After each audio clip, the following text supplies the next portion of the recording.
2,709,918.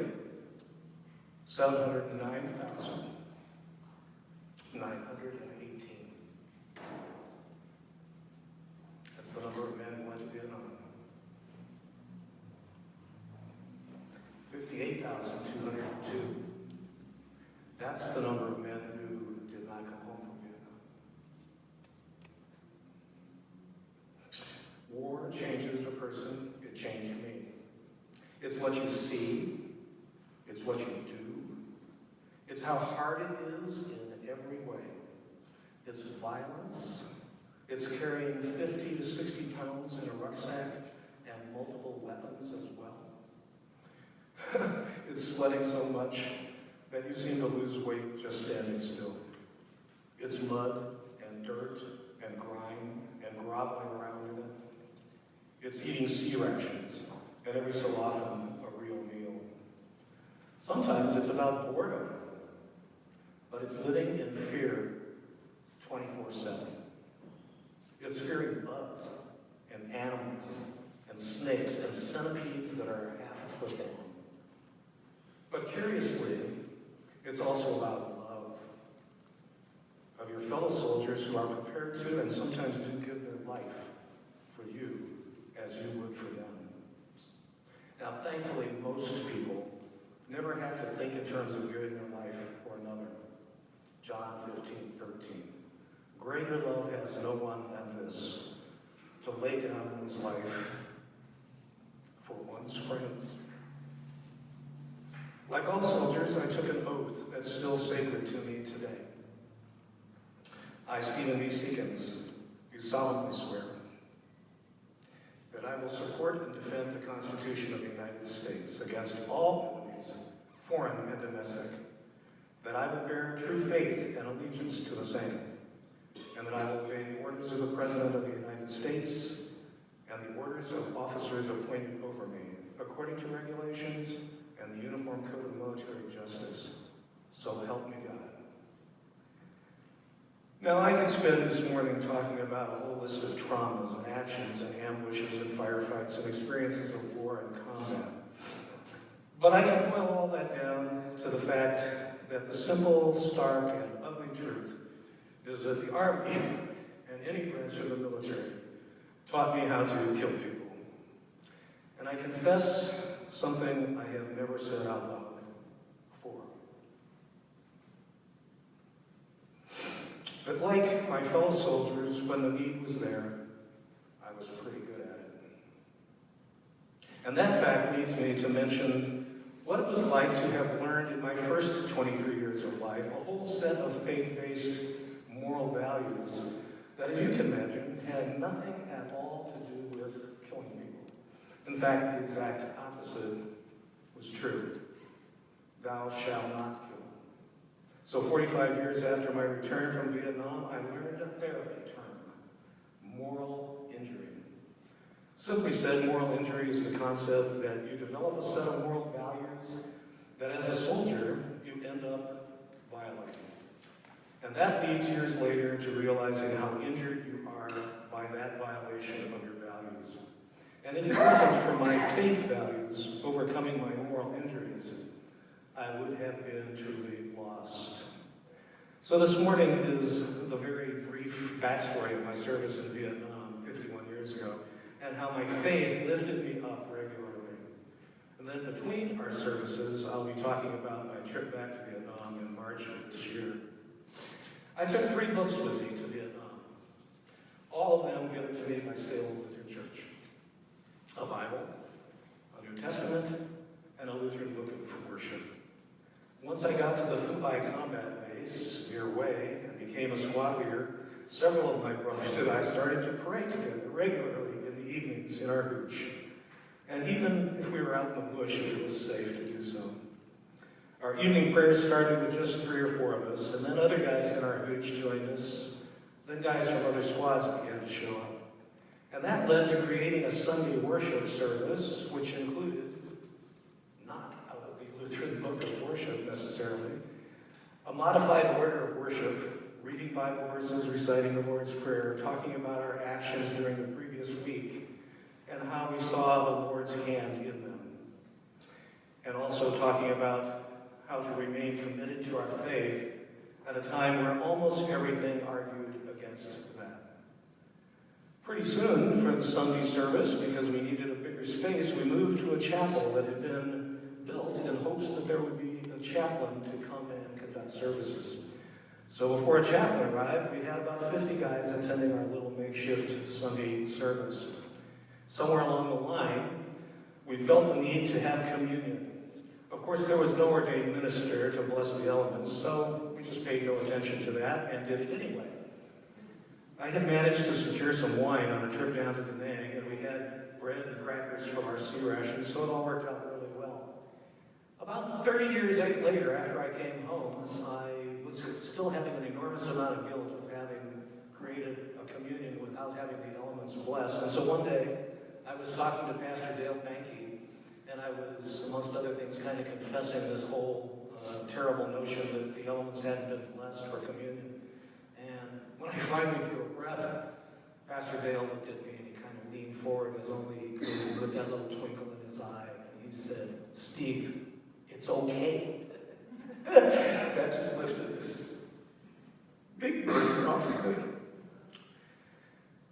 I carried a New Testament, and I always had it in the left breast pocket of my blouse being a military term for a shirt. And I marked it with readings I liked, and those I thought might be good if I was ever faced with guys wounded or dying. And I used it in that context twice. And let me say that if you have ever had to hold the hand of your dying brother and love on him in his final moments of life, it changes your life forever. Now, on a lighter note, one day we were out on a mission and I realized I had forgotten to transfer my New Testament to my fresh blouse. Soldiers in combat, if you don't know, are generally speaking very superstitious. I worried the entire time we were out in the bush that something bad would happen because I had forgotten my New Testament. Good news, it didn't. There were two Bible verses that I had in Vietnam that I clung to. The first one, which you heard already this morning, Joshua 1:9. "Have I not commanded you? Be strong and courageous. Do not be frightened, and do not be dismayed, for the Lord your God is with you wherever you go." And the second one was Philippians 4:13. "I can do all things through him who gives me strength." So eventually, it was my turn to rotate home after a year in Vietnam. And I apologize in advance for some of you who have heard this homecoming story, but it's important to say it out loud so that those who haven't heard it get where I'm coming from. I had two pals with me. We landed at Fort McChord Air Force Base in Washington, and we all had time left in the service. So we processed with a sergeant who was helpful to us. And then we asked him, well, where can we go to get a beer before we have to head off and say goodbye to one another? And he told us. And then he said a curious thing to us. He said, now, when you go out the gate, there are going to be protesters who are going to be yelling at you, and they're going to call you baby killers, and they're going to have signs. And we were like, really? Because in the time we were gone, January 68 to January 69, the whole thing turned, apparently, in the United States. So as we are getting ready to go outside the gate, I had on a pair of yellow aviator glasses, and this young man was standing there, and I saw him out of the corner of my eye hawk up this enormous loogie. He spit on me, and it caught me right here, and started to drip down my face. Now I'm, at that point, 48 hours out of the jungle, and I grabbed this kid, I had him on the ground, I was wailing on him. And fortunately, my friends grabbed me up off him, because one of the things the Army taught me how to do was how to do bad things to people. So at that point, we made a hasty retreat. So I spent the next 40 years pushing it all down, pushing away the notion that I had really ever been there, not talking about Vietnam, trying to get on with my life, raising a family, doing my work, having a career. But eventually, it all boiled up. I was an angry guy. I was struggling with PTSD. I was beginning to deal with some Agent Orange health issues. And fortunately, thanks to my good wife, I realized I needed help if I was going to reclaim the life I wanted for me and for those I love. And so for the last 5 years, I've been working hard at the VA to improve my health. Was serving in Vietnam worth it? Was America's presence there worth it? For me, the answer is a resounding yes. One of the things people don't, I think, well understand is the geopolitics of the moment in that kind of place. America was there not really to help the South Vietnamese, although that was a part of it. We were really there to prevent the spread of communism throughout Southeast Asia, and in that regard, we were completely successful. As I hope you've seen today, my faith and my faith community, those of you here at Salem, then and now, was a source of really huge support. And in the now department, when I returned in March from my go-back trip, a couple of Salem guys came to meet me at the airport, along with one of my nearly lifelong dearest friends.